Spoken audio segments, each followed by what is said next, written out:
In the end, you hit the bar at midnight to drown your sorrows. But out of the blue, you ran into the school's resident troublemaker, the girl everyone hates. She was all dirty and messy, looking tattered and worn. Huddled alone in the corner of the wall, you felt so bad for her that you took her home with you.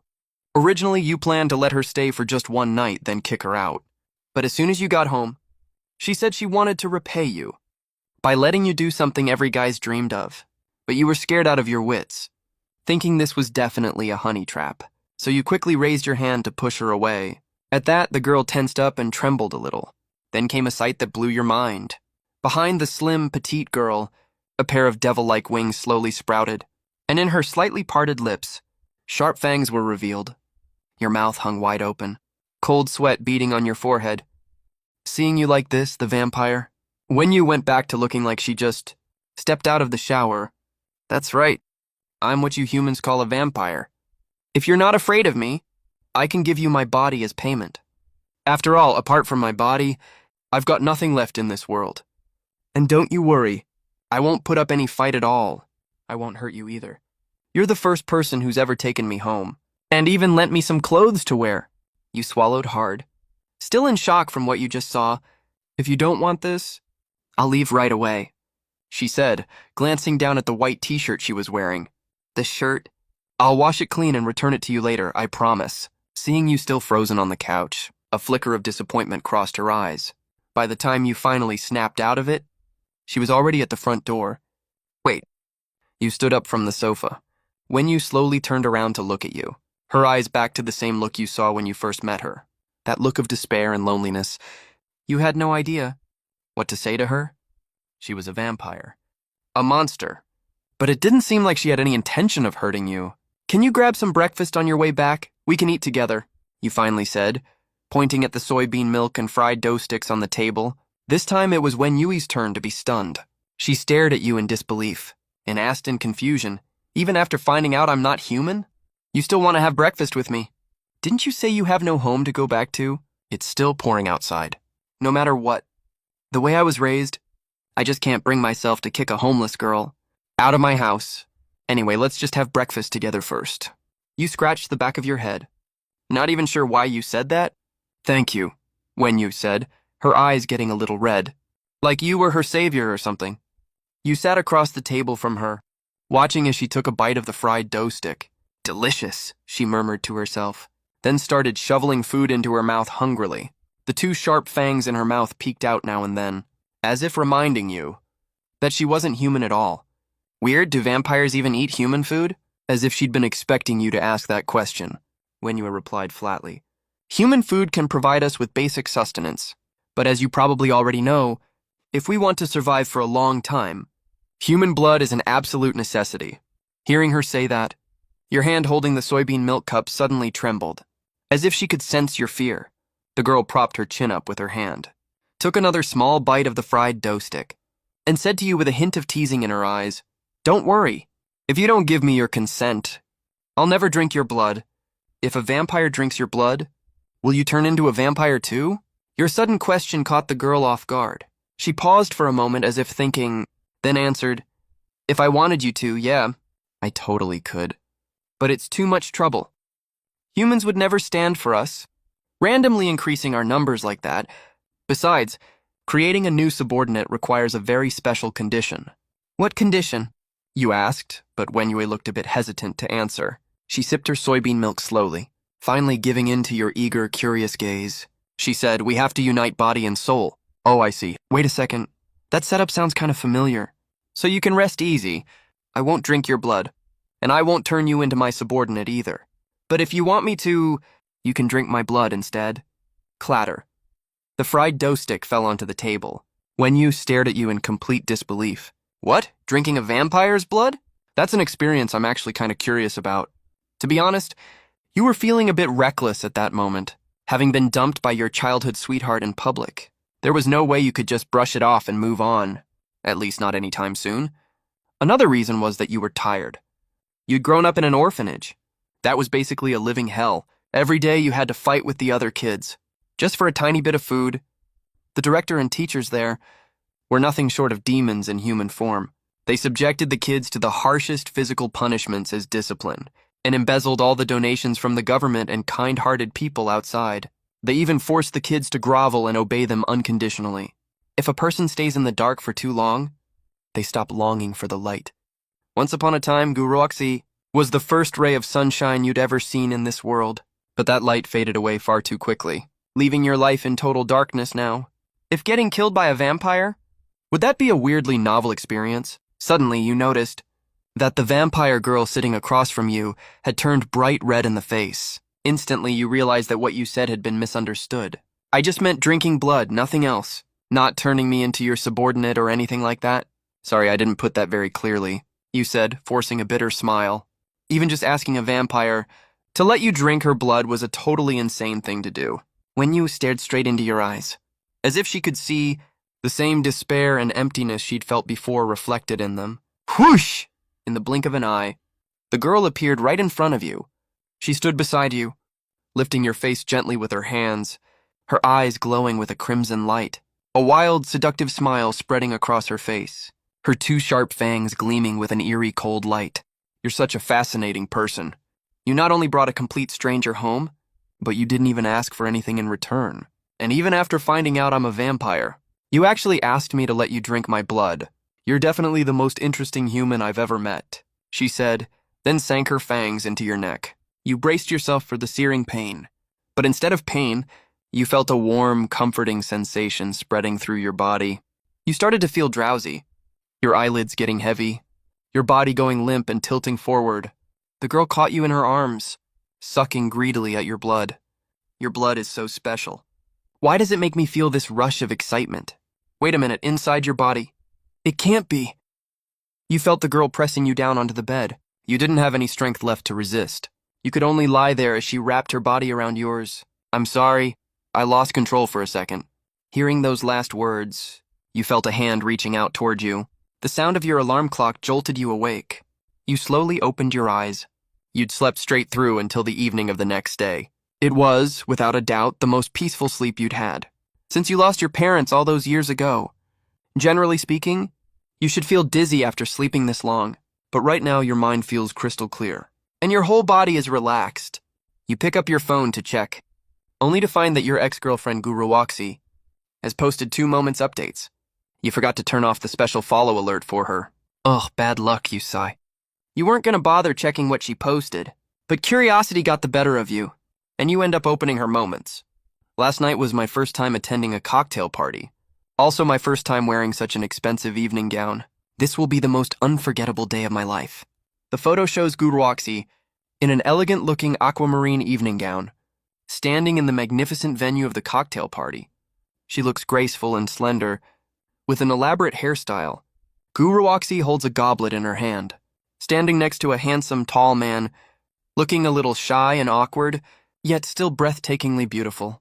You know, this is the other world Guruoxi was talking about.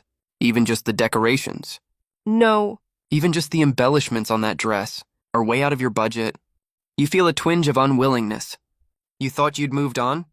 But after seeing all this, every dog has its day. Fortune favors the bold. Don't look down on a young man with nothing. A rustling sound comes from beside you. You jump in surprise and turn around. The girl is lying right next to you. She blinks her sleepy eyes open, lazily scrolling through her phone. Is this your girlfriend? You nearly jump out of bed. Wenyue, why are you here? And why aren't you wearing any clothes? You stare at Wenyue, who's half out of the covers rubbing her eyes, and ask her, there's only one bed in your room.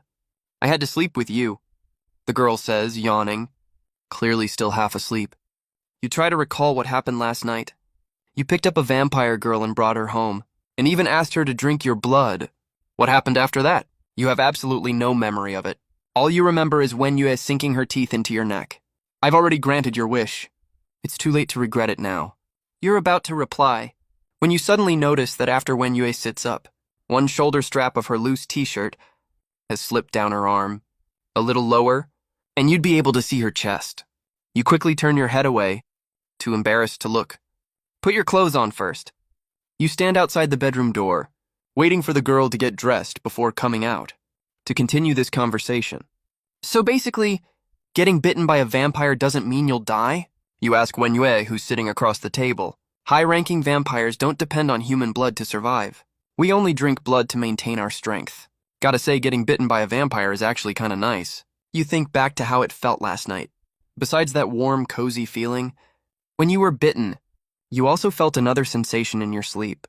A kind of comfort you've never experienced before. But when Wenyue hears you say that, she spits out all the water she just drank. Whoa, you jump up to get her a towel in a panic. Why are you reacting so strongly? Wenyue snatches the towel from you and grabs your hand along with it. Nice? What do you mean nice? Oh, I get it now. Don't ever mention last night again. Her tone isn't stern, but rather a little pleading. Please don't bring it up. You're slightly stunned, but you nod anyway. Can I take another shower? Wenyue asks, blushing. The water you spit out got my clothes all wet. Go ahead, take as long as you need. I'll get you some clean clothes. As you're debating whether to order takeout or cook a meal yourself, the doorbell suddenly rings. You walk to the door and open it. The moment you see who's standing there, you freeze. Because the person at the door is none other than your ex-girlfriend Guruoxy. In fact, the second you open the door, you didn't even recognize her at first, because she looks completely different from before. Her usual ponytail is gone, replaced by an elaborate hairstyle. The cute casual clothes and jeans she used to wear are now swapped for a fancy, expensive-looking gown. And those gentle, lively eyes that once gave you so much hope and motivation now hold a glint that you've never seen before. Right now, they also seem to be covered with a thin layer of frost. Looking at you, it's like she's staring at a total stranger passing by. That air of arrogance and indifference is something you've never seen on her before. Songchen, I need to talk to you about something. Her tone is flat, without a hint of emotion. After freezing for a moment, you nod your head. You turn to glance at the empty room, then point at Guruoxy and say, perfect timing, since you're already here. There are some things you didn't pick up last time. I've packed them all up. You can take them with you now. Guruoxy ignores you completely. She just stares at the young man in front of her with cold, icy eyes, her gaze filled with nothing but contempt. You can just throw that stuff away? I don't need any of it anymore. Just throw it away. You feel a little dazed. Those things were all reminders of your past memories. Every single one of them was a gift you gave to Guruoxy. Now in her eyes, they're just worthless junk to be tossed aside. She brushes past you and walks straight into the house. When her eyes land on the dining table, she lets out a disdainful sneer. Is there a problem? You close the front door, turning around just in time to meet Guruoxy's disdainful expression. Songchen, we're both adults now, not little kids anymore. I know you still care about me, but we're never getting back together. Guruoxy's sudden words leave you completely confused. Did this woman come all the way here at night just to say this stuff to you? I already told you before. Don't hold out any hope for me. You're a smart guy. Don't waste your time on something impossible. What are you even talking about? You furrow your brows slightly. Guruoxy walks over to the dining table, picks up a cup, then turns around with a smile and looks at you. This is my cup, isn't it? You're still keeping it? And you're actually still using it? Don't you think that's disgusting? No, wait, you've got it all wrong. I haven't used this cup. It's just that we have a guest. You try to explain, but Guruoxy just throws the cup straight into the trash can. Stop using my things, and stop keeping any of my stuff. It makes me look down on you. You fall silent, staring at the beautiful yet unfamiliar woman in front of you, feeling a twinge of pity for her. I know what you're thinking. You think I'm just a gold digger. You're right, you're an orphan. My parents are just ordinary working-class people. They've been poor their whole lives. So poor that it scares me. Once upon a time, I really did want to work hard with you. But that was only because we were both so naive. We'd never seen the real world. Guruoxy's parents were practically your saviors. You owed them everything. After that orphanage scandal broke out, Guruoxy's parents adopted you. So in a way, between you and Guruoxy, there was also a kind of sibling bond. But right now, Guruoxy looks at you like you're nothing but garbage. She lifts the bag in her hand slightly. Do you have any idea how much this bag costs? It's more than you could earn in a whole year of working. And this bracelet, this pendant, do you understand what all this represents? Seeing that you're not saying anything, Guruoxy gets even more worked up. These are the keys to the upper-class world. You must have seen my Moments post, right? Last night, he took me to that garden restaurant. It's a level of luxury you could never even imagine. Lobster, abalone, all the ingredients are flown in fresh and cooked on the spot. Do you understand what this all means? It means you're a rich lady now? You say with a mocking smile. It means a gap. It means happiness. A happiness you could never give me. Guruwaksi glances around the room. The one you rented for the two of you to live in together. A look of unbridled disgust crosses her face. I can't believe. I actually once wanted to live with you. In a dump like this place isn't even fit for humans to live in. Do you have any idea where I live now? What exactly do you want to take? Can you hurry up? I live in Shengshi Huating now. It's the most upscale neighborhood in Tianhai City. So what? You ask, growing impatient. For some reason, your feelings for Guruwaksi have completely changed. You just want this woman to leave as soon as possible. You admit that she's beautiful, but some things can never be changed. Like a person's true character. The way she's covered in gold and jewelry now makes her look like nothing more than a clown desperately trying to fit into a world that will never truly accept her. As for that cup she mentioned, you only used it because you didn't have any extra cups at home. So you washed it clean and gave it to Wen Yue to use. But now you don't even get a chance to explain. My boyfriend is waiting for me downstairs. You've probably seen his car before. I won't even tell you how much it costs. I don't want to make you feel bad, but it's only natural that you'd feel that way. Just listen to me. Let go of the past and stop thinking about me. I came here today to get our photo together. After hearing that, you don't say a word and walk into the bedroom. A moment later, you come out holding a photo frame. It's a picture of you and Guruwaksi together. Once upon a time, the two of you in the photo looked so young and innocent, huddled closely together, smiling brightly with happiness. But now everything has changed. Guruwaksi doesn't even want to look at the photo. Maybe it's because her status is different now. She thinks it's beneath her to dwell on the past, or perhaps deep down in her heart, there's still a tiny spark of guilt toward you. Finally, she opens her bag, takes out an envelope and puts it on the dining table. This is the only compensation I can think of giving you. Take it. Did your boyfriend give you this money? You say with a cold laugh. Yes. The money in here is enough to let you live comfortably through college. You won't have to work those tiring part-time jobs anymore. Take your money and your stuff, and get out of here quickly. Seeing your attitude, Guruwaksi thinks you still can't let go of her. So she says bluntly, if you keep pestering me like this, Guruwaksi stops mid-sentence. The bathroom door suddenly opens. Wen Yi walks out, wrapped in a bath towel. Her cheeks are flushed from the hot shower.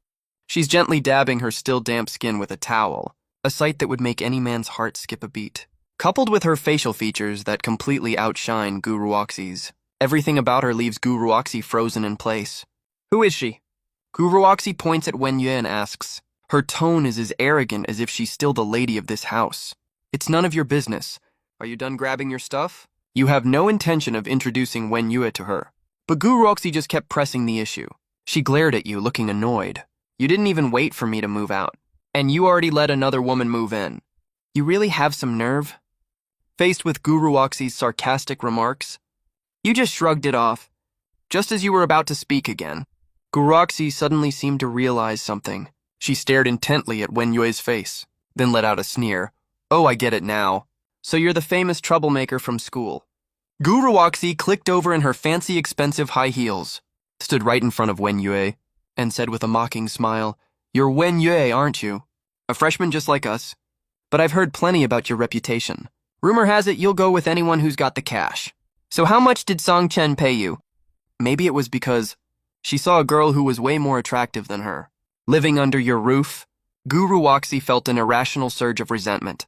Her ego right now couldn't stand the thought of you having a girlfriend better than her. But Wen Yue didn't even bat an eye. She just leaned against the bathroom door frame, twirling a strand of damp hair between her fingers, like she'd heard comments like this 1,000 times before, and was totally used to it. Song Chen, let me give you a piece of advice. Girls like her have nothing going for them except their looks. Absolutely nothing. They're nothing but gold-digging trash who leech off rich guys. Don't waste your time on girls you can buy with money. No, Wen Yue lifted her head slightly, like she was about to explain something. But Guruwaksi immediately cut her off with a sharp, domineering tone. What kind of person you are. I don't even need to spell it out for you. Don't act like no one knows about all the shady stuff you've done, running around with those thugs from outside school. And even how your foster parents died is a total mystery. Who knows? Maybe you had something to do with it. But she didn't even get to finish her sentence. You were already standing in front of Wen Yue, shielding her, staring at Gu Ruoxi with cold, unforgiving eyes. I'll take your advice. Girls like you who leech off rich guys. The kind you can buy with money. I'll definitely never waste my time on them again. Song Chen, Gu Ruoxi gasped. She clearly heard the sarcasm in your words directed right at her.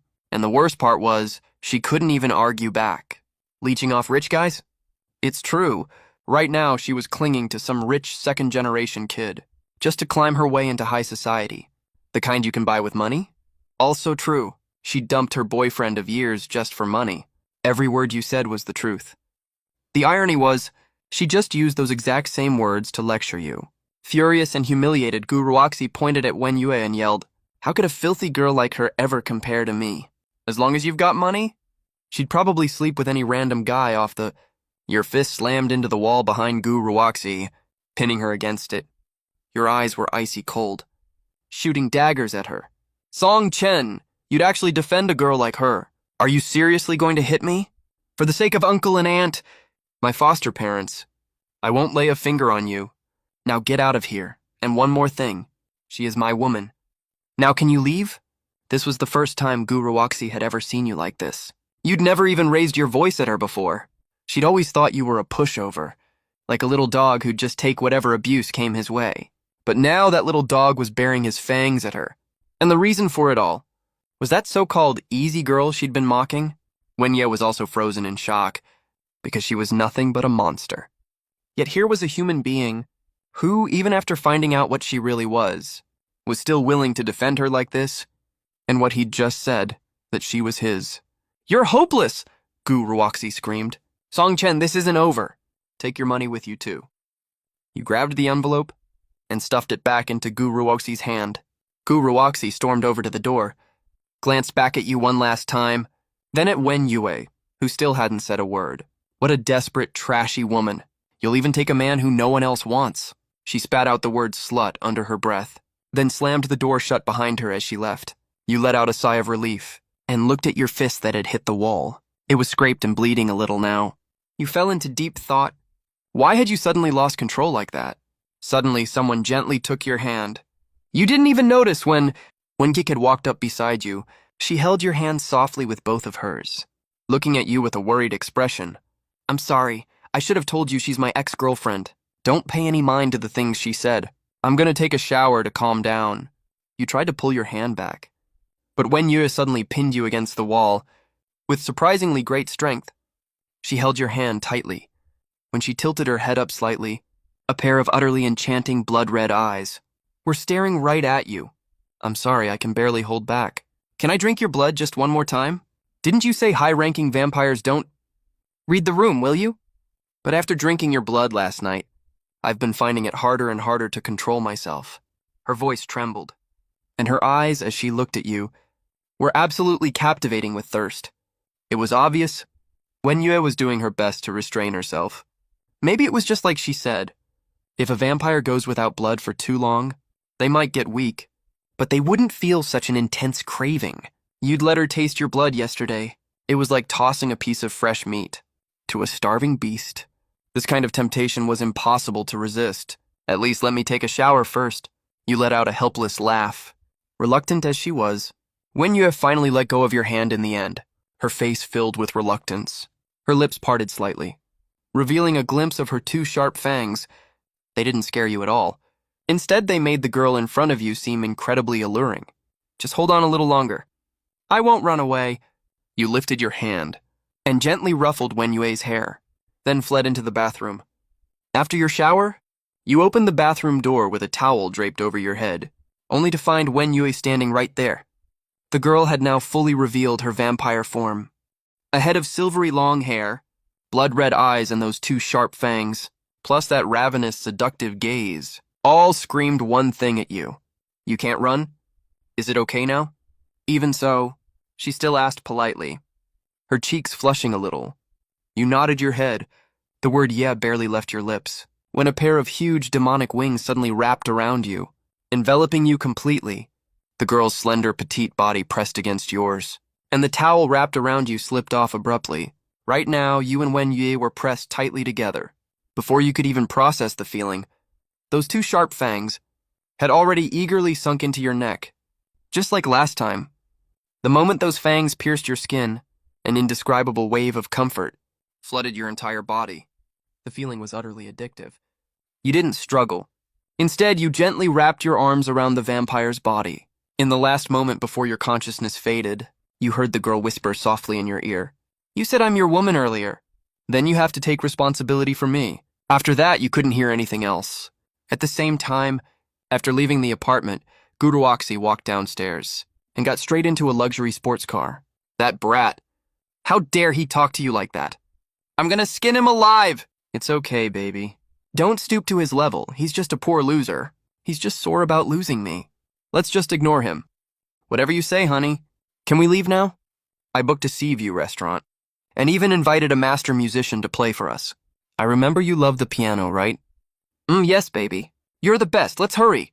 Guruoxi casually tossed the photo frame she'd taken out the car window. She didn't care about the frame or the photo inside at all.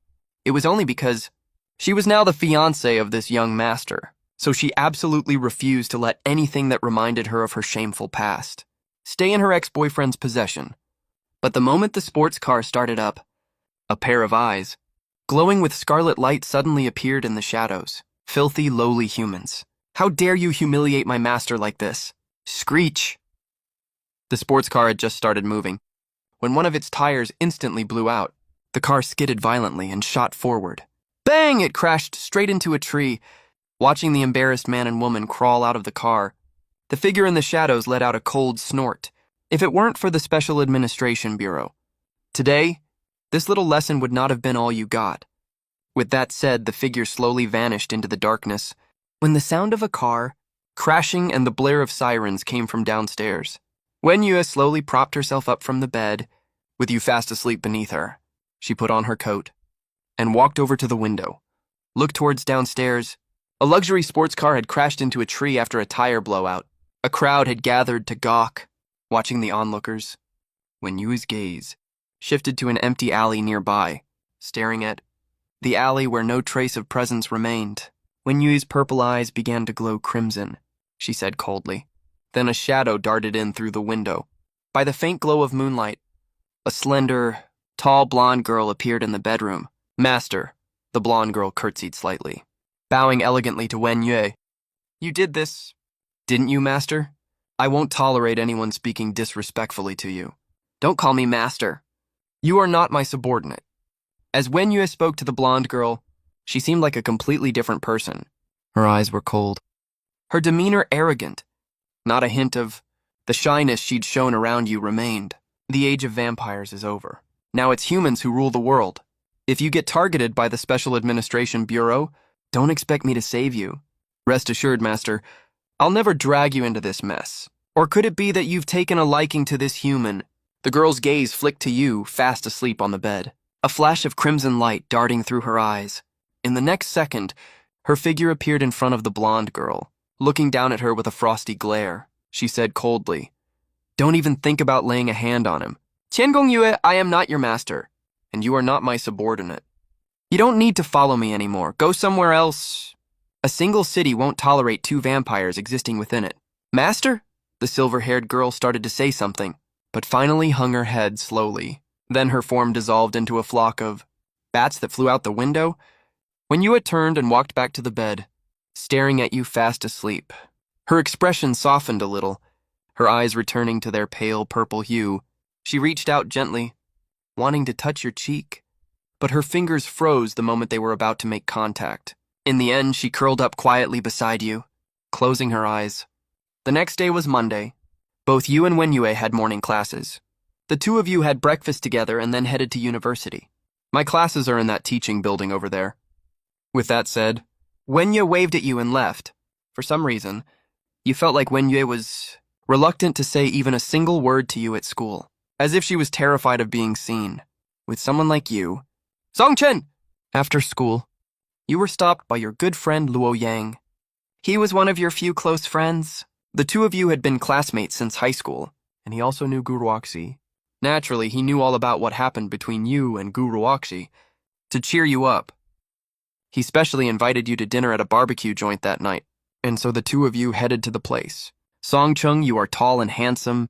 What are you worried about? You'll find a way better girl. A girl who dumped you just to hook up with some rich kid. We don't need her anyway. After a few drinks, Luo Yang was already pretty tipsy. He patted you on the shoulder, consoling you. But you felt completely calm inside. This barbecue place actually tastes pretty good.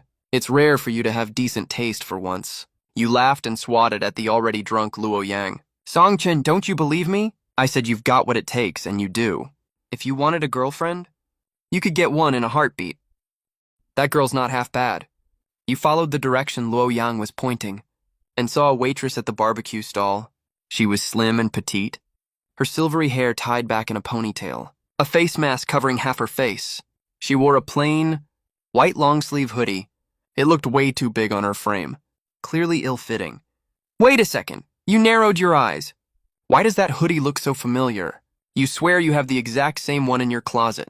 Excuse me, is this your barbecue order? Just then, the girl walked over, placing a skewer of grilled meat on your plate. Her voice was soft and ethereal, with a hint of cool detachment, but you found it eerily familiar, like you'd heard it somewhere recently.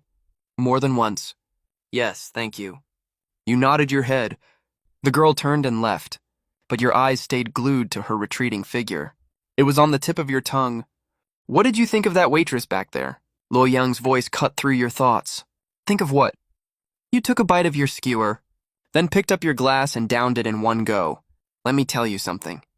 Even with that mask on, trust me, I've got an eye for beauty. She's a total knockout. Absolutely stunning. Luo Yang, you've never even had a girlfriend. And you're over here bragging about your eye for beauty. You teased with a laugh. Luo Yang was clearly plastered. He lifted his glass, pointing at you drunkenly. Don't you dare look down on me. I just don't want a girlfriend.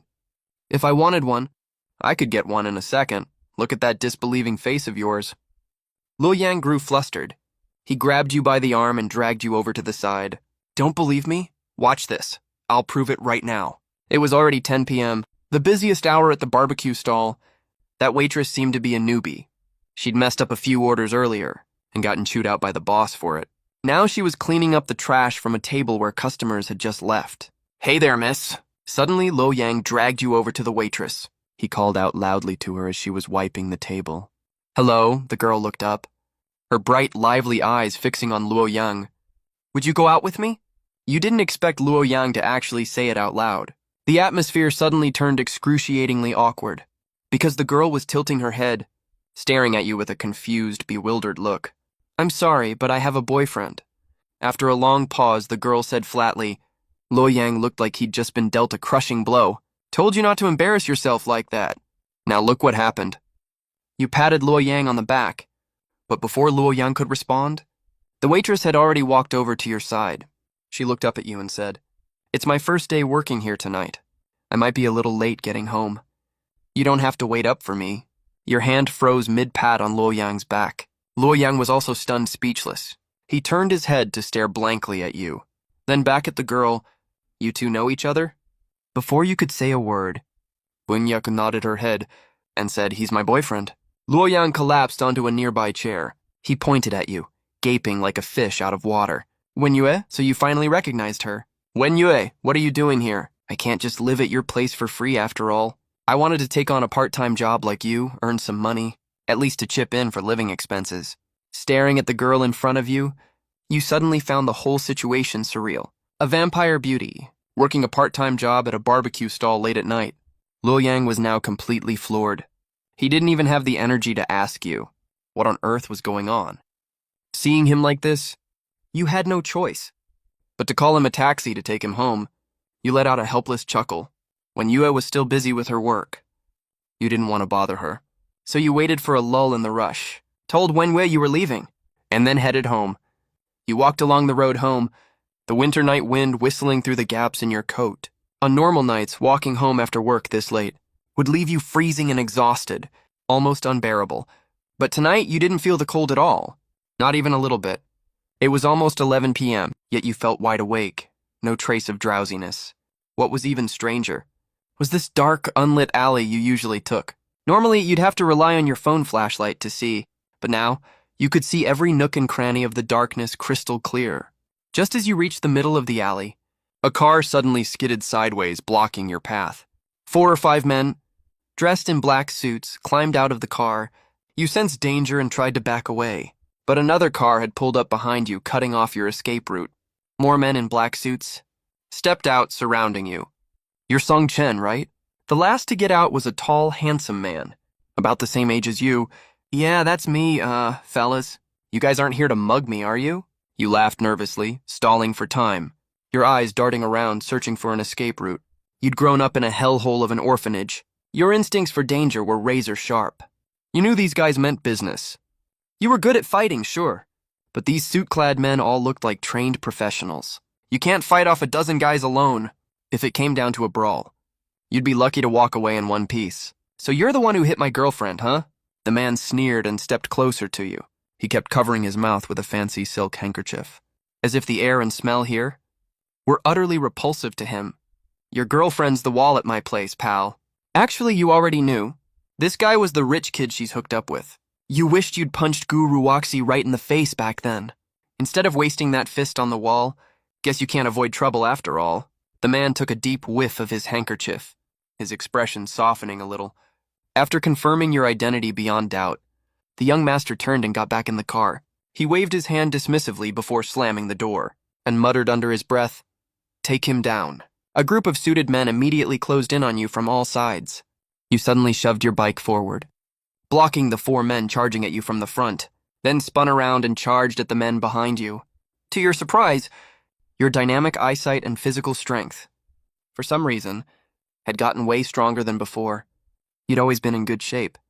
Now, with this unexpected boost in power, these men couldn't take you down easily, not even for a moment. Damn it, I pay you clowns good money to do this. And you can't even handle a snot-nosed kid? Zhao Qiankun said, sitting in the back seat. With the car door wide open, these men were all trained fighters. After a tough struggle, they finally managed to overpower you. Using their sheer numbers, fists rained down on your body like a storm. You quickly gave up resisting. You knew from experience, fighting back would only make them beat you harder, so you did your best to protect your head and abdomen, avoiding any potentially fatal blows, all the while waiting for the perfect chance to counterattack. "All right, bring him over here," the rich kid said, sitting in the front passenger seat, with the car door wide open, watching the whole scene unfold. You were dragged over to the car like a crumpled rag doll. Your body was covered in wounds. You could barely even stand. "You think I'm here to get back at you? For punching her?" He slowly squatted down in front of you, lit a cigarette, and stared down at you on the ground like you were nothing but garbage. "You've got it all wrong."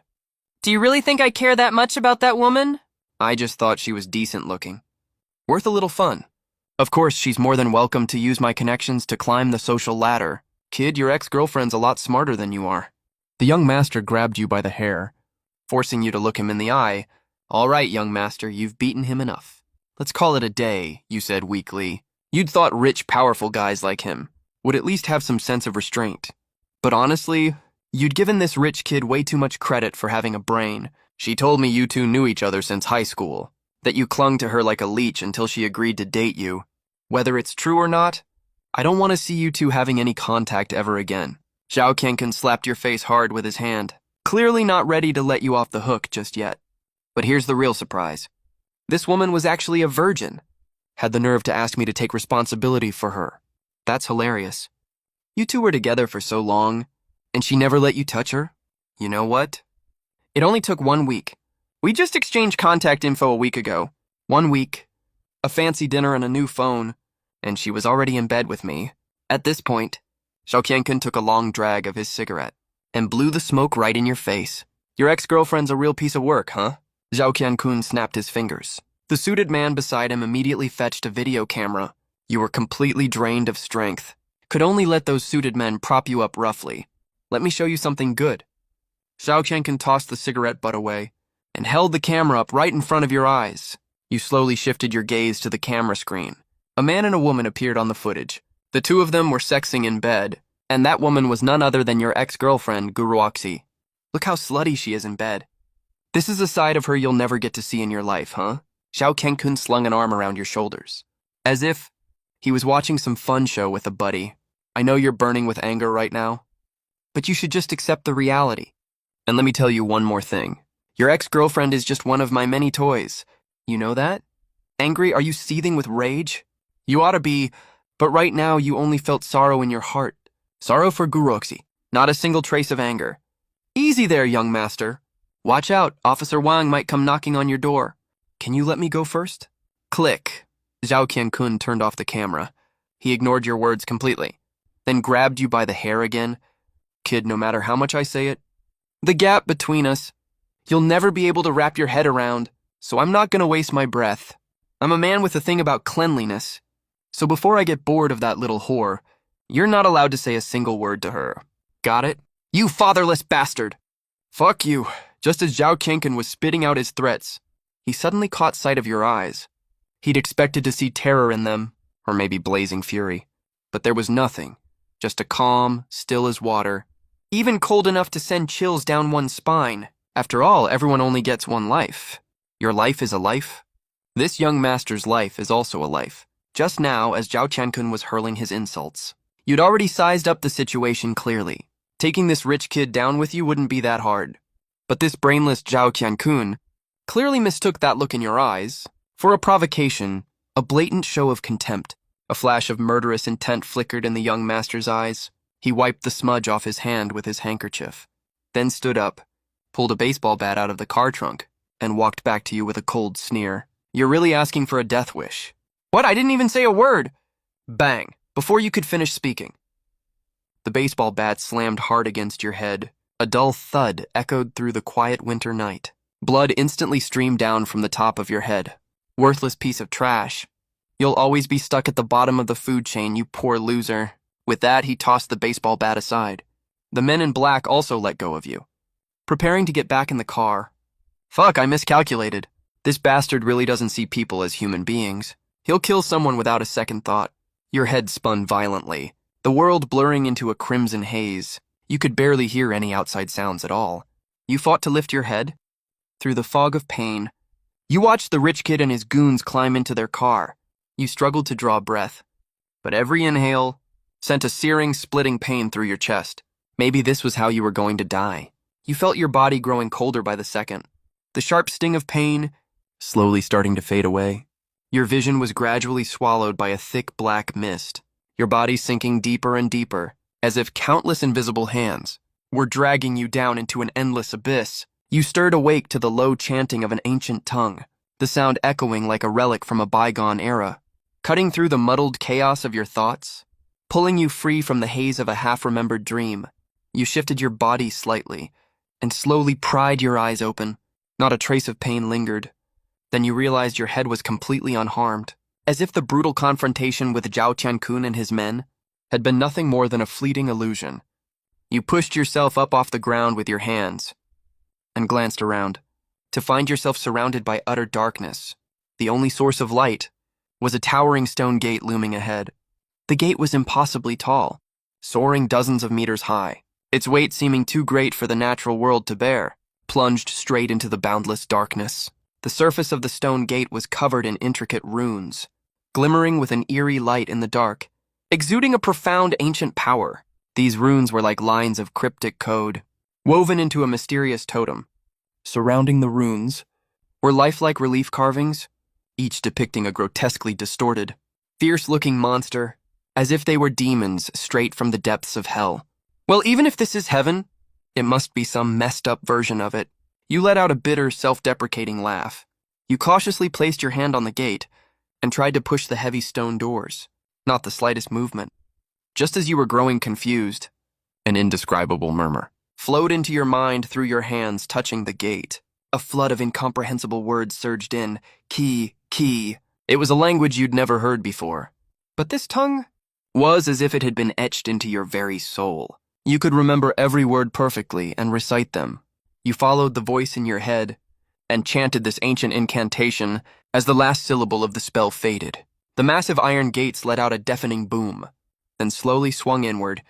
You'd expected to see a mountain of corpses and a sea of blood, or at the very least, a terrifying scene straight out of a demon's lair.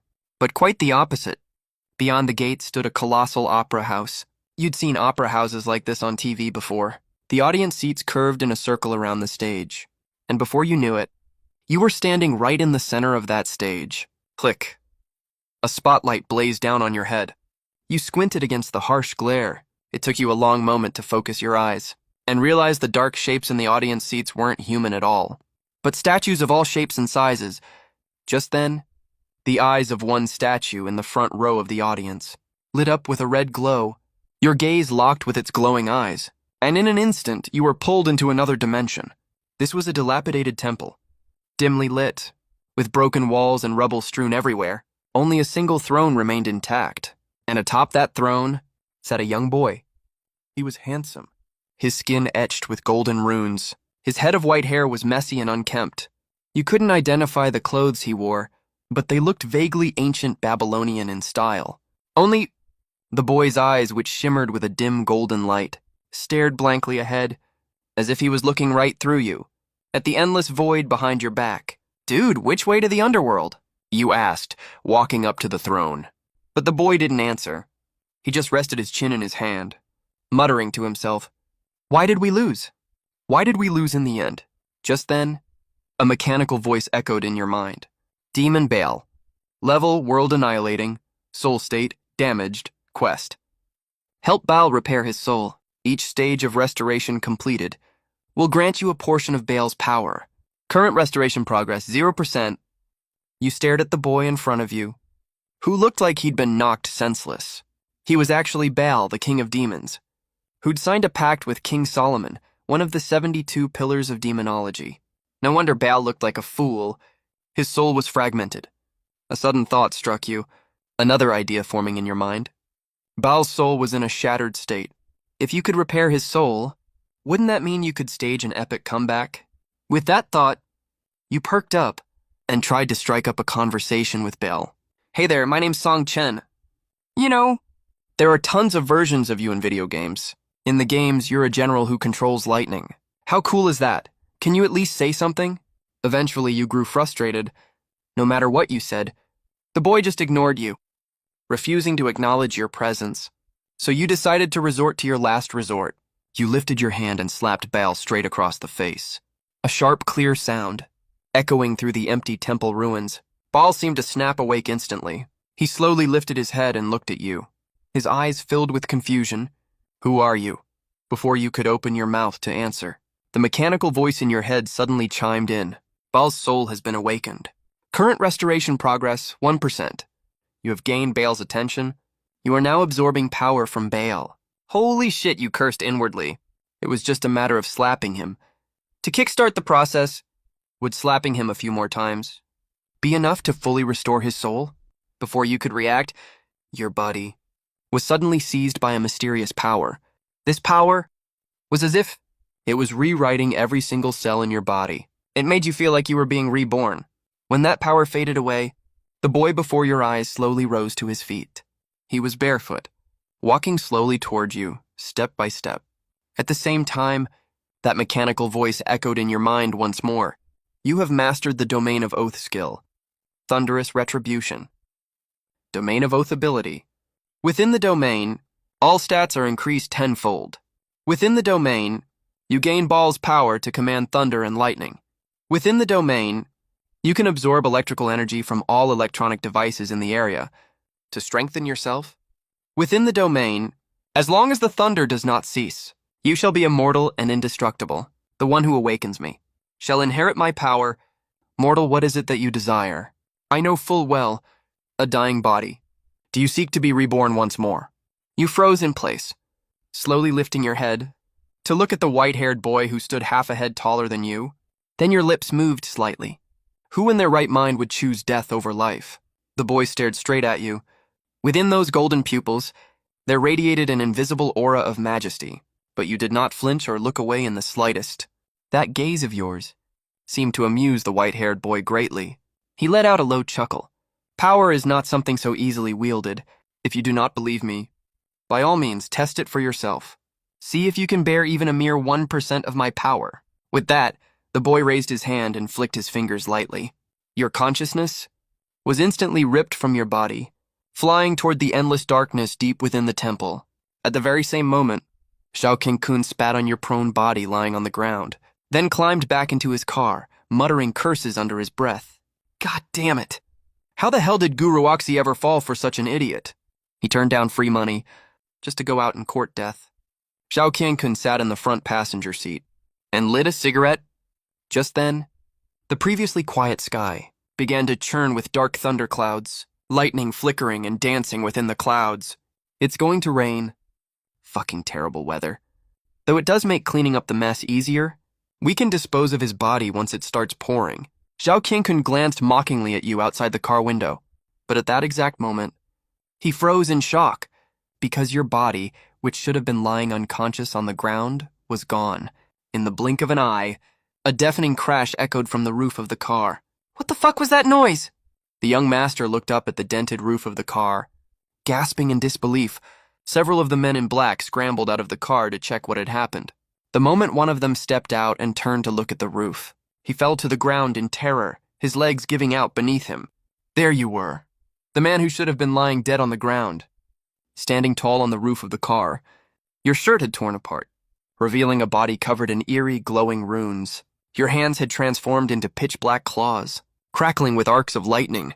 But what was even more terrifying was the single horn. That had sprouted from the top of your head, sharp and demonic, and a long black barbed tail that had grown from the base of your spine. That monster, its golden eyes locked onto the crowd of men below, a cruel smile tugging at the corner of its lips.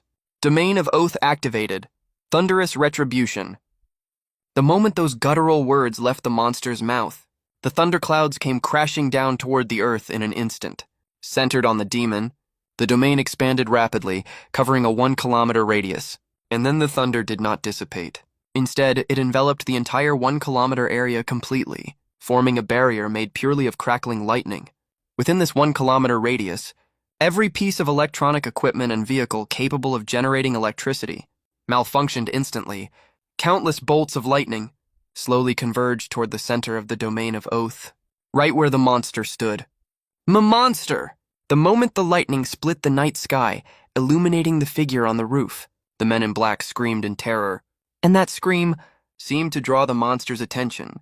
Its thick barbed tail slammed violently against the roof of the car, crushing it inward with a sickening crunch. All the men in suits drew their pistols, pointing them at the demon standing on the roof. Bang, bang, bang!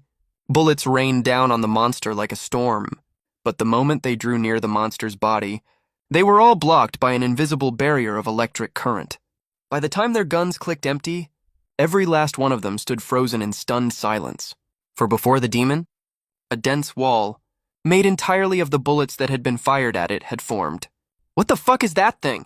The man in the suit screamed in abject terror, but his scream died in his throat mid-shout.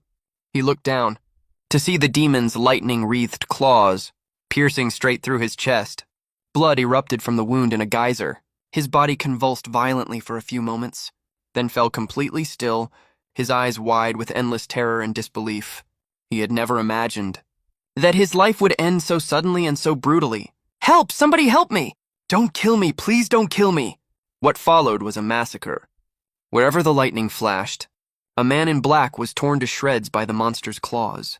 In the blink of an eye, screams, gunfire, and the deafening crackle of thunder intertwined, weaving a horrific symphony of hellish despair. When the last man in black fell dead beneath the monster's claws, all fell silent once more. But what about Xiao Qiankun? Earlier, the monster's tail had slammed into the car, denting the roof so badly that the car door frame had warped completely, making it impossible to open. He was now trapped in the back seat, clutching a pistol in his trembling hands, cowering with his head tucked between his knees. No, no, please don't! The world outside had fallen completely silent, but Xiao Qiankun still did not dare to lift his head to look. He prayed that all of this would be over soon. He prayed that the monster had not noticed him hiding there. But it was all in vain. A heavy, ragged breathing sound shattered the silence. Who's there? I'm the young master of the Zhao Consortium. Do you know who I am? Don't you dare touch me. My father... His words were cut short mid-sentence. A massive claw suddenly tore through the car door from outside, snatching the cowering young master from the back seat, yanking him out. The young master was lifted into the air by his neck, caught in the monster's claws. He struggled to raise the pistol in his hand, firing several shots point blank at the monster's head.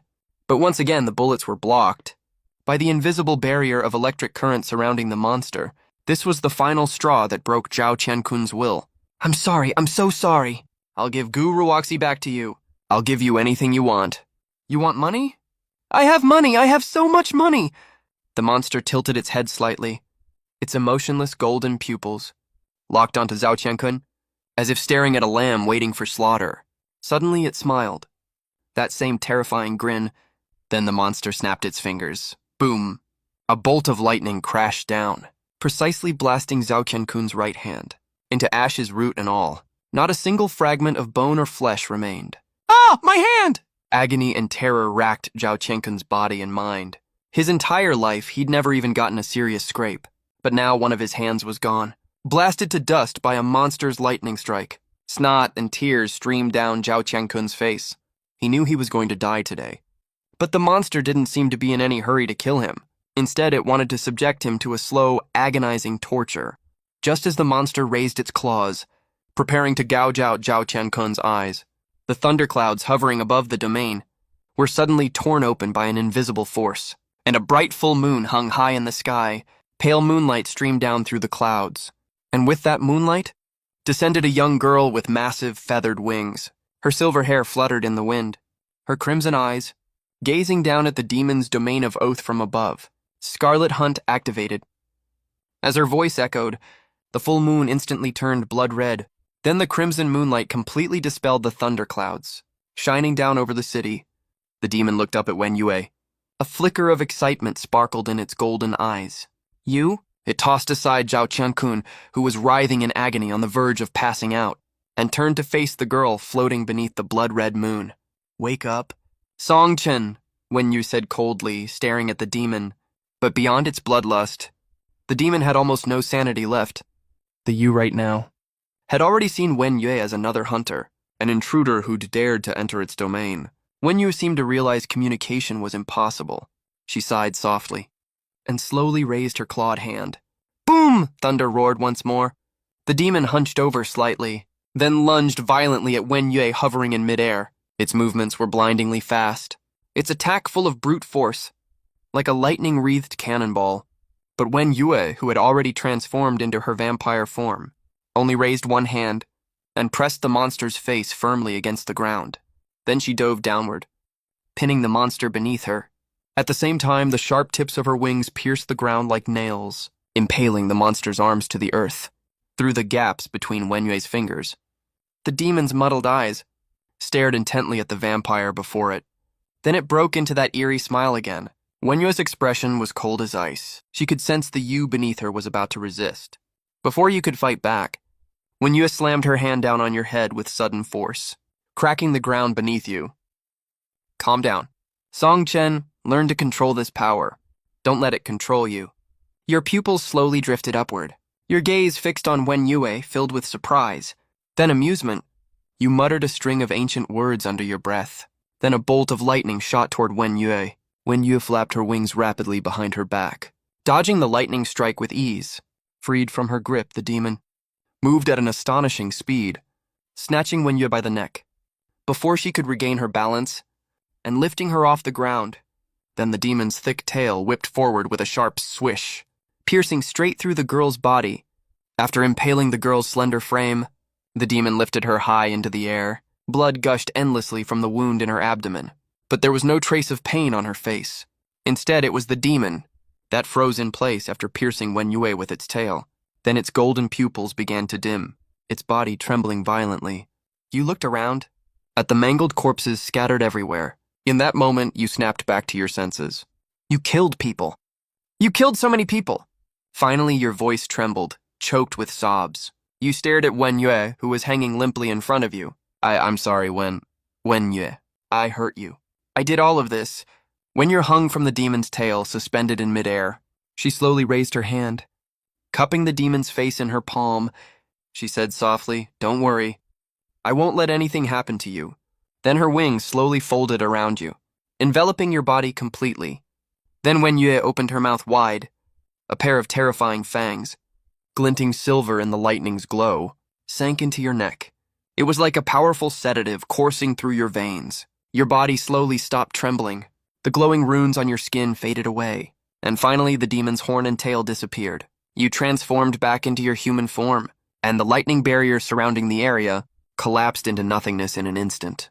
You felt the power that had driven you almost insane, and the violent rage within you had been completely drained away, vanishing without a trace. Your expression gradually returned to calm, the light returning to your once clouded eyes. Your head throbbed, and your body felt weak. Everything that had just happened felt like a terrible nightmare. You're just tired. Sleep. A trace of your blood still lingered on Wenyue's lips. She licked it away gently, then lifted the sleeping you into her arms. She cast a glance at Zhao Qiankun, who was collapsed on the ground clutching his severed hand, his pants soaked with urine from sheer terror. No, don't kill me! I'm sorry, please don't kill me. Zhao Qiankun was already growing weak from blood loss, his voice faint and trembling. His face was streaked with tears and snot from sheer terror. Wenyue paid him no mind whatsoever. She simply lifted you into her arms. In the blink of an eye, her entire body transformed into a shadowy mist. The mist then scattered into countless bats, vanishing into the quiet night. After a long while, you suddenly jolted awake. The first thing you saw was the familiar ceiling above your bed. Somehow, you'd made it back to your own bed, and Wenyue was dozing beside your bed. Your sudden awakening seemed to stir her from her slumber as well. Wenyue slowly stood up. What exactly happened last night? You vaguely remembered being humiliated and beaten half to death by Zhao Qiankun before losing consciousness. But you could still feel as if you'd seen rivers of blood, as if countless people had died at your hands. The next time you'd regained consciousness, you'd been held in the arms of Wenyue, who'd taken on her vampire form. I killed people. Did I really kill people? You stared at Wenyue, your eyes trembling with fear. When Yak sat down on the edge of your bed, she gently placed her hand on your shoulder and said softly, "It was your first time unleashing the power of the Domain of Oath. It's only natural that you lost control.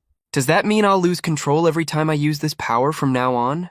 Just as Wenyue was about to answer, a knock sounded at the door. It was already 9 o'clock. You had few friends. Who could possibly be visiting at this hour? As you froze in confusion, a young woman's voice called out from outside the door. "Sorry to bother you. Could you please open the door? I'm not here to cause any trouble." The moment you heard that voice, Wenyue's expression instantly turned tense. By the time you got out of bed and opened the door, a tall, beautiful woman in a tailored suit stood outside. Her short hair was tied back in a neat ponytail. A faint, unreadable smile played on her lips. In her hand, she held a plastic shopping bag. "I picked up some dinner on the way here. Mind if I come in?" The woman held up the bag in her hand. The enticing aroma of food wafted from inside. Behind you. Wenyue tensed up the moment she saw the woman. The second her eyes fell on the woman outside the door, she shifted into a state of full alert. The woman held out her ID badge to you. "My name is Lin Zi. I'm the Deputy Director of the Tianhai City Special Administration Bureau. I'm not a bad person. Mind if I come in for a chat?"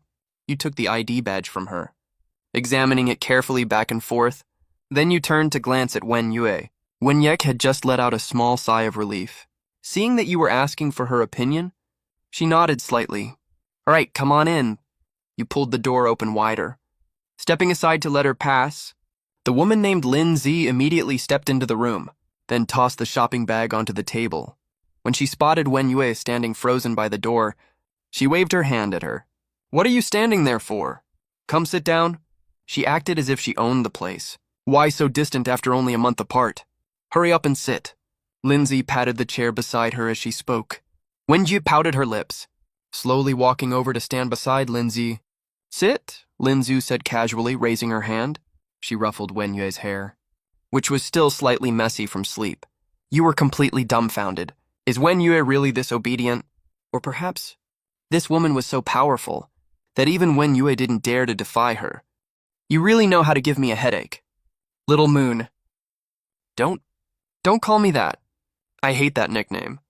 Wenyue's tone was cold, but there was an undeniable hint of reluctance to defy her. The woman then turned to look at you. "You come over too." "Don't worry, I don't bite." You finally realized? This woman was no ordinary person. You walked slowly to the opposite side of the table, sat down and exchanged a glance with Wenyue. Both of you looked extremely ill at ease. This feeling was just as awkward as meeting your partner's parents. Let me introduce myself again. My name is Lindsay. I belong to the Huaxia National Special Administration Bureau. The so-called Special Administration Bureau is an organization specifically responsible for containing those who are not part of the human race. Special groups. When she said special groups, Linza cast a glance at Wenyue. You should already know the true identity of the young lady beside you. I am her sponsor, so I was really troubled by the huge commotion she caused last night. If this isn't handled properly, I'll be in big trouble. I was the one who did it last night. It has nothing to do with her. You immediately tried to stand up, then sat back down. Sit down. Lindsay waved her hand at you with a smile. If I really came here to give you trouble, why would I buy you dinner? Lindsay leaned back in her chair, staring at you for a moment. Then, that unflappable smile reappeared on her face. In fact, I knew it was you last night. I originally didn't know who the other target was, but the moment I walked into this apartment, I figured it out. This place is filled with a strong scent. The scent of a demon. It's not what you think. This time it was Wenyue's turn to try to stand up and defend you. Lindsay raised her hand gently, pressing her back down into the chair. I'm your sponsor. You should trust me a little more. Little Moon. Do I look like an unreasonable person to you? What do you want to do to him? Wenyue did not let go of her guarded gaze. Don't get excited. I'm just here to investigate. Whether he's a demon or something else actually doesn't matter much. The most important thing is, I need to make sure whether he will cause trouble for our work, or for this world. Linza turned her gaze to you. Can you tell me? Are you a born demon or a possessed human? At least according to my memories. I should be human, you said. Lindsay nodded, then stood up and walked over to you. Wenyue was about to say something. You raised your hand and shook your head at her. You could tell. This woman named Lindsay meant you no harm, and she seemed to have a good relationship with Wenyue. Rather than letting them clash here, it would be better to see what Lindsay wanted first. What a good boy, so sensible. Seeing that you had stopped Wenyue, Linzo smiled faintly, then raised her hand, took off her glove, and placed it on your chest. You didn't move at all, quietly letting her feel your heartbeat. This power... Linza frowned slightly. This made you swallow nervously, but after a moment, that indifferent smile returned to Lindsay's face. Tell me what that demon said to you. Are you still on the human side? He barely said a few words to me. Am I still considered human now? Linzo said, looking straight into your eyes. I don't know yet. It remains to be seen. Seeing that you didn't say anything, Linza continued speaking to herself. Inside your body, there is a powerful force that you don't even understand, and this power needs to be guided. If you don't learn how to control this power, sooner or later you will be usurped by this demon. You fell silent. It was true. You only had vague memories of what happened last night. If using this power would cause you to be replaced by a monster, then this power couldn't really be called yours, and you yourself would be nothing more than a tool of the monster. You needed guidance and learning. She was right. But how could you trust someone you had just met? I have no intention of becoming anyone's puppet or slave, neither the demon inside me, nor your so-called Special Administration Bureau. You said coldly. You were testing her, wondering what exactly she could do for you. But Lindsay didn't seem to intend to reveal anything more, at least for now. You don't need to become our slave. We can be partners. Your power is very strong, but you have no idea how to control it. And I, the Special Administration Bureau behind me, can help you. You looked at the woman in front of you. Although she was petite in stature, the sense of pressure she gave you was immense. Seeing you standing there frozen, without moving an inch, that indifferent smile returned to Lindsay's face. She could see the confusion in your eyes, so she decided to give the young man some time. Don't worry, I'm not a bad person. In fact, the Special Administration Bureau is the best place for you right now. Of course, this is just a suggestion. We won't force you to join us. With that said, Lindsay walked to the door. 3 days. Think about it. Think it over carefully. It won't do you any harm. Then she closed the door and left. Neither Wenyue nor you said a word in the room. You sat down on the chair. You kept staring at your own hands. Wenyue thought you were thinking about the more than 10 people you had killed yesterday. She was about to say something to comfort you, but you suddenly raised your head and gave her a silly smile. It's okay. Things will work out when the time comes. There's always a way. You really are an idiot. In fact, this was always your personality. No matter how big the blow, you could always stand back up. It wasn't because you had a happy childhood or kind mentors and friends. On the contrary, your growing up environment could be described as cruelly hellish. Even until now, you could still feel it. The demons in that theater inside your heart were eyeing you covetously. They would be happy to see you become dejected, to see you sink into despair. That way they could take over this body sooner. It's just, I might not be human anymore now. It's a bit of a shame, isn't it? You laughed and scratched your head. Wenyek suddenly remembered something.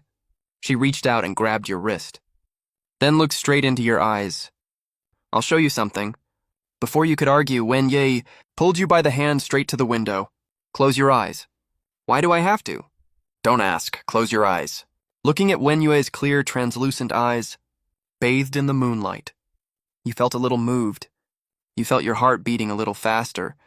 Then you slowly closed your eyes. Suddenly, a feeling of weightlessness washed over you. You felt Wenyue pull you and jump out the window. The world felt completely silent. Only the howling wind filled your ears. It was as if time had stood still at this moment. You held Wenyue's cool hand, your heart filled with peace. You can open your eyes now. You didn't know how long it had been. Maybe a long time, or maybe just a fleeting moment. Wenyue's voice sounded in your ear. You braved the strong, cold wind and slowly opened your eyes. You were stunned by the sight before you. At this moment, you were being held in Wenyue's arms.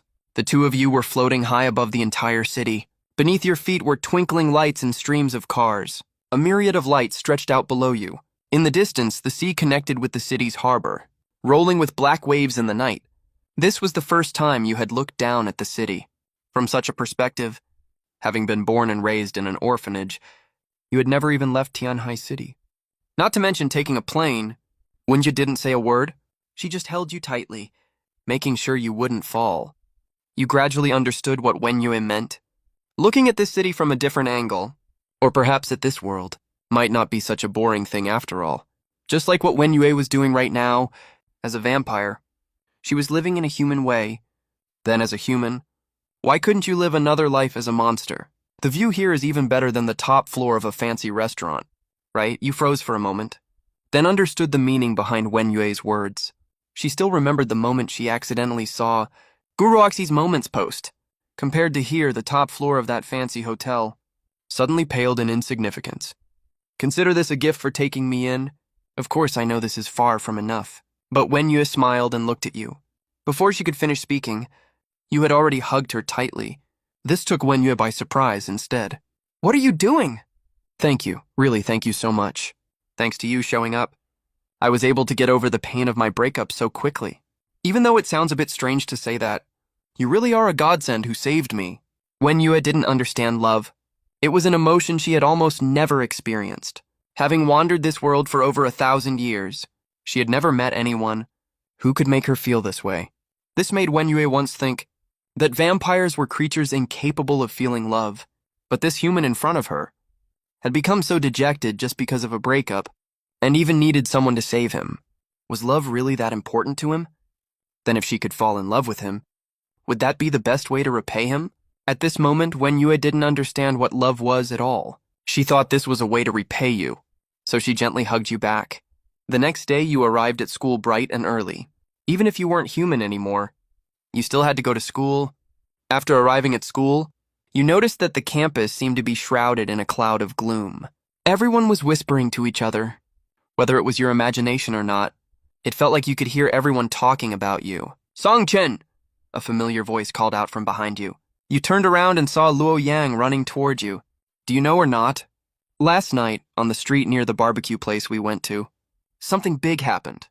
Luo Yang's expression was extremely exaggerated, as if he was talking about some earth-shattering secret. What happened? I have no idea. Your expression also looked a little unnatural. If your guess was correct, not only did you know about that incident, you were actually the one who caused it. Let me tell you. That night, on the street near the barbecue place we went to, someone died. What kind of death? You instinctively averted your eyes. Of course, Luo Yang didn't notice any of this. He continued telling you what he knew. There was a car accident. 3 cars crashed into each other on that street. 10 people died. And there's someone even more prominent. He didn't die, but his hand was crushed. Do you know who he is? He's Zhao Qiankun, the well-known rich second-generation student in our university. Wait a minute. Did you just say a car accident? You suddenly latched onto the key point. Where's your focus? The main point isn't the car accident. It's Zhao Qiankun! Zhao Qiankun lost one of his hands. I know he lost one hand. I saw the news right after I finished making breakfast. Lukyang wore a look of annoyance. Then why the hell did you say you didn't know just now? I thought you had some new scoop. Cut to the chase. You just said it was a car accident? Yeah, didn't you watch the news? And here's the weird part. That street is barely ever frequented by people. There are no shops or residences there. Hardly any cars pass by on a normal day, yet 3 cars managed to crash there last night. It's downright bizarre. Just as you and Luo Yang were chatting and walking toward the lecture hall together, a distracted figure up ahead was also walking toward them. You glanced up casually and realized it was Guruoxi. At this moment, Guruoxi's eyes were vacant, her face looking haggard. It was as if she hadn't slept a wink all night. It wasn't hard to guess. After Zhao Qiankun's accident, she must have stayed by his side all night. After all, Zhao Qiankun was her golden ticket to the upper class. How could she bear to see him die? At that moment, Guruoxi also spotted you and Luo Yang. Your expression remained calm and unchanged. Now, when you looked at Guruoxi, even in her such a distracted and dispirited state, you felt absolutely nothing in your heart. Guruoxi slowly came to a stop. She raised her hand, wanting to greet you, but you walked straight past her. Without even glancing in her direction, Guruoxi's hand froze midair. She felt a surge of grievance. Why was he treating her like this? She just wanted a better life for herself. She just didn't want to live in poverty anymore. Was I wrong? What did I do wrong? But she completely forgot that everything she desired had once been built on your pain and suffering. Songchen is so heartless. It's not really heartless, is it? It's just that I don't want to have anything to do with her at all.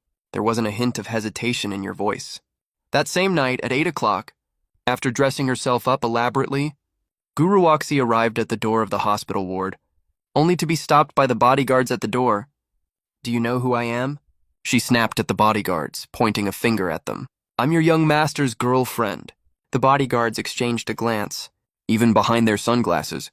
Guruoxi could see the disdain written all over their faces. This was something that had never happened before. These bodyguards used to fawn all over her, never daring to show the slightest disrespect. The young master's girlfriend? Which one are you? What do you mean, which one? I'm the only girlfriend your young master has. Don't you idiots know that? Guruoxi's face flushed bright red with anger. With her carefully applied makeup, her features looked even more delicate. You really think you're someone special, huh? The bodyguard scoffed and said, Our young master only ever saw you as a toy. You slut. Do you really think our young master could ever like a cheap woman like you? Cheap? You're calling me cheap? Guruoxi's eyes widened with rage. How dare you two say such things to me? Just wait till Zhao Qiankun wakes up. I'll make sure, even when the young master wakes up, he won't have any time left for someone like you. Quit putting on airs. You're nothing but a whore who'll spread her legs for money. Don't flatter yourself. What did you say? Furious, Guruoxi tried to step forward to argue, but the bodyguard easily pushed her to the ground. She was wearing high heels. The fall sent a sharp pain shooting through her bottom. Look at you making a fool of yourself. Even if the young master wakes up, he won't spare you a second glance. Don't talk nonsense. The young master said it himself. After he's done playing with her for a while longer, he'll toss her to us to have some fun. Can't we have a little fun with her right now? Once we get bored of her? We'll sell her off overseas? Fuck, I've wanted to teach you a lesson for ages. A cheap whore who'll do anything for money. These words sounded so familiar.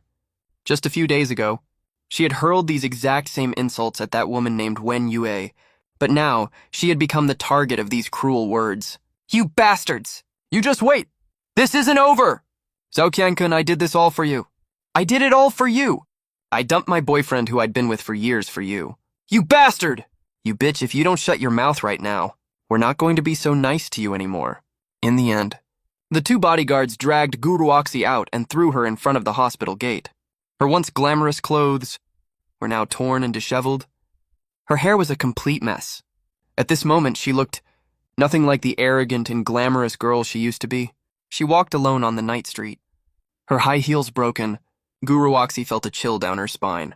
even though she was wearing an expensive coat. The cold she felt came from deep within her soul. She slowly came to a stop and looked up at the night sky. In that moment, she seemed to see the past. She saw that quiet and reserved boy who had once promised to protect her for the rest of his life. She saw that young man who had taken such good care of her, who had been so gentle and caring, who had vowed to be her rock and shelter. She also saw that man who had walked past her earlier, whose eyes no longer held any trace of her. She slowly exhaled a cloud of white breath and couldn't help but ask herself, had she been wrong? Top floor, Zhao Group Building, Tianhai City, Zhao Zhijiang. As a legendary self-made tycoon who had built his fortune in Huaxia decades ago, he had dominated the business world and navigated the corridors of power for decades, having long since established his own commercial empire. At this moment, he held a piece of surveillance footage in his hand. The footage clearly showed his son leading a group of bodyguards to beat up a young man. The boy looked to be around the same age as his son, right at the moment. When my son smashed that boy's head with a baseball bat, the video suddenly cut off. No matter how hard he tried, he couldn't find any footage of what happened next. The only clue he had was that the boy who'd been beaten was still alive. Zhao Zhejiang gripped his phone tightly, his rage threatening to boil over, because now he could confirm this wasn't some goddamn car accident at all. Someone had deliberately harmed his son, and the boy his son had beaten up in the video was the key to it all. Uncle Chen? Zhao Zhejiang curled his finger in a gesture, summoning the tall, imposing man who'd been standing by the door. Go find this kid named Song Chen and find out what's going on. And remember, don't kill him if you don't have to.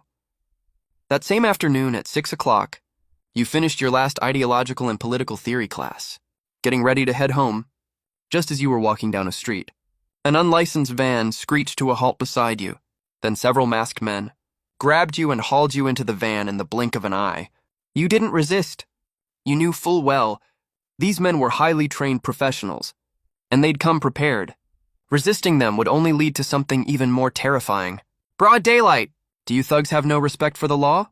Before you could finish speaking, a hood was pulled over your head. Then, in the pitch-black darkness, you felt the van jolt and lurch forward. The vehicle drove for roughly 40 minutes. Bang, heard the van door was thrown open. You were roughly dragged out of the vehicle. When the hood was finally pulled off your head, you found your hands cuffed together and hoisted up above your head. You were clearly in some unknown basement. Who the hell are you people? I'm really broke. I have no money. This is completely unnecessary. Just let me down first, please? The men didn't say a word. Judging by their builds, your earlier assumption was confirmed. These men were definitely retired Special Forces soldiers. You stood absolutely no chance against them. Soon enough, a tall man walked into the room. He stood with his back to you, said a few words into the phone, then hung up. When he finally turned around, his eyes had completely changed.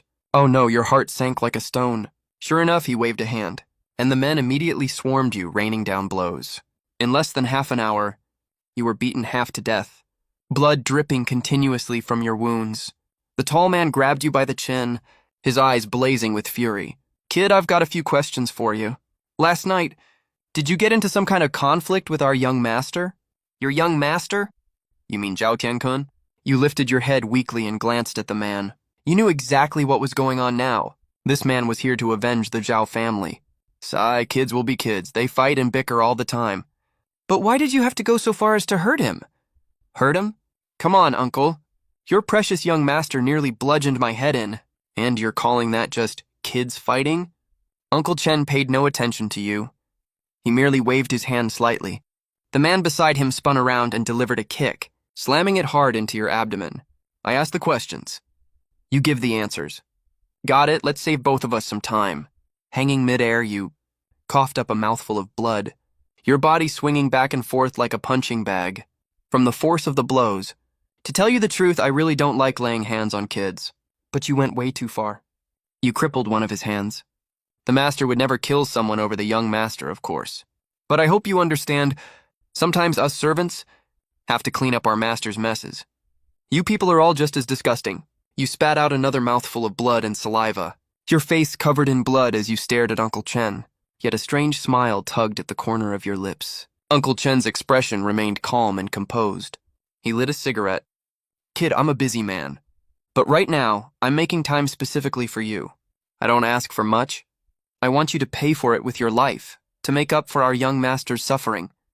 With that said, he spread his hand and curled his finger in a gesture. One of the bodyguards immediately handed him a sharp axe. "All right, since you called me uncle, I guess that makes me your elder. Today, our young master was in the wrong first, I'll admit that. But unfortunately for you, his life is worth more than yours. How about this? I'll say sorry to you. Then you can die in peace." You lifted your head and stared straight at Uncle Chen, your eyes cold and indifferent, devoid of any emotion. "Why don't you give it a try, Uncle?" Seeing your defiance, the last shred of hypocritical guilt in Uncle Chen's heart vanished without a trace. He waved his hand sharply. Several bodyguards swarmed forward at once, holding your body steady. Truth be told, you no longer had the strength to resist. You could only watch as Uncle Chen gripped the axe tightly and walked slowly toward you, step by step. Just as Uncle Chen reached you and raised the axe high, ready to bring it down. Ring, ring, ring. The phone in his pocket suddenly rang. He pulled out his phone, glancing at the screen to see an unknown number. A look of confusion crossed his face.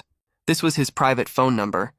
Other than his boss, Zhao Zhejiang, no one else should have known this number. "Hello? Who is this speaking?" "Hello, my name is Lindsay." "Linza? I don't think I've ever heard that name before." The moment Uncle Chen said the name Lindsay, you froze for a brief moment, then slowly lifted your head to look at the man. "Why is she calling? Of course you don't know me. I'm just a lowly public servant. But I'd advise you to stop what you're doing right now." "Is that so, Ms. Lindsay? Are you a police officer?" "No, of course not." "But I'm calling this number to save your life. Though honestly, I couldn't care less whether you live or die." "Save my life? That's hilarious. Ms. Lindsay, I don't know where you got my number, and I don't care who you are, but you can't save someone who's hell-bent on self-destruction. Anyway, some pent-up emotions have to be let out. Otherwise, there will be trouble, especially for a young man his age." "What are you rambling about?" The woman's words on the other end of the line were starting to sound like nonsense to Uncle Chen. "Nothing, never mind. In any case, I'll say this once. You'd better not move a finger. It's for your own good, kid, and for the good of the master behind you. Of course, if you insist on doing something foolish, I won't stop you. Have it your way." Click, click, click. The call was hung up. Uncle Chen glanced at his phone, completely baffled. He tossed the phone to one of the bodyguards. "After this is over, find out who this woman is, and bring her to me."